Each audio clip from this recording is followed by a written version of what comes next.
nilabas nung 25th anniversary ng International Day for the Elimination of Violence Against Women. So yung datos available noong 2023, noong karang taon, grabe ang dami 85,000 women and girls are killed intentionally in 2023. At ang ibig sabihin na to, 140 women and girls a day. One every 10 minutes.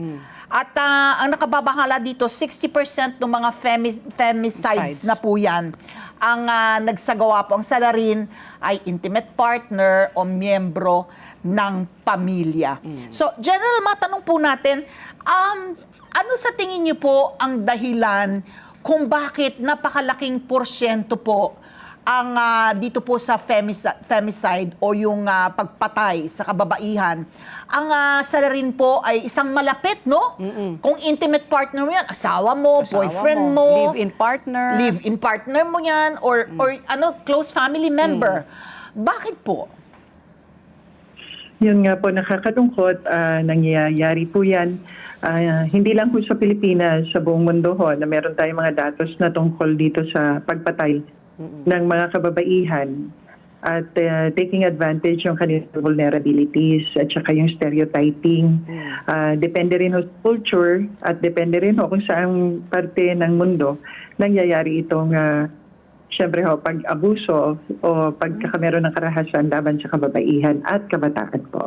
So General Portia, ito nga ang statistics, itong datos na binanggit namin, worldwide po ito. Pero ba kayong datos dito po sa Pilipinas? Ilang porsyento po ang namamatay na babae po ang mga live-in partners po nakapatay? Is it almost the same? 60% rin ho ba dito sa mga babae na namamatay? Ang mga boyfriend o family member o asawa ang pumapatay? Masasabi ba natin halos pareho or mas mataas pa dito sa Pilipinas ang datos?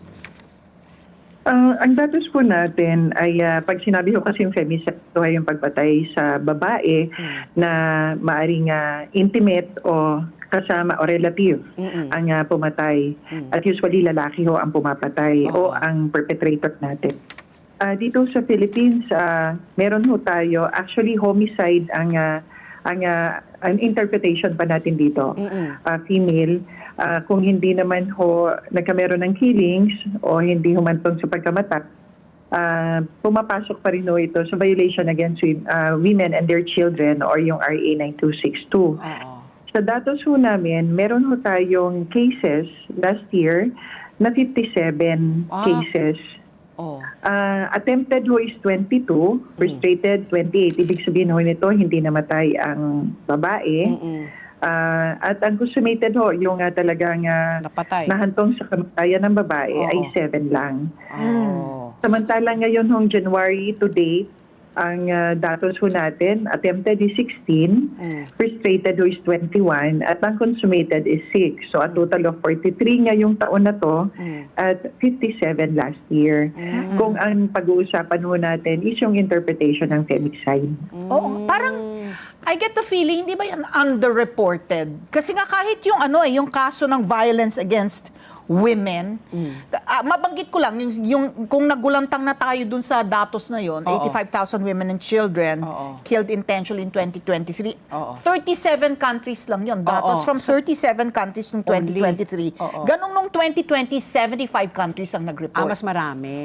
So ito, datos ng 37 countries. So yung pangangalap po natin ng datos. So we get a general, we get a true picture of of violence against women and children, at saka yung dami nga ng dami ng consummated, dami ng attempted at frustrated. Underreported po ba ito? Yung ating makinarya at protocol ng pagre-report po para makakuha po tayo ng kumbaga realidad ng sitwasyon po natin sa ating bansa, General.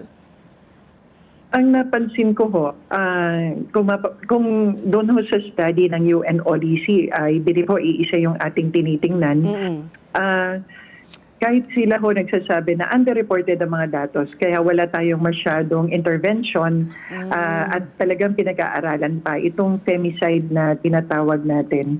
Kaya nga ho dito sa Philippines, nung kami ho ay napagsabihan na hanapin ang datos, ang lumalabas ho sa amin ay female homicide. Hinanap po namin doon sa aming SIRAS kung ilan ang perpetrators natin ay yung kanilang partner o kaya yung relative nila na maaring ang intensyon ay patayin ang babae o kaya namatay ang babae. Yun po ang lumabas sa amin. At sa tingin ko, naniniwala ako sa sinasabi ninyo na kailangan pa talagang pag-aralang maigi yung ating pinag-uusapan na femicide. Nakatutok na rin ho kami dito dahil nakita ho namin na yung UNODC, yung kanilang direksyon ay dito nga. Let's get together. Sunnet 25. Sunnet 25.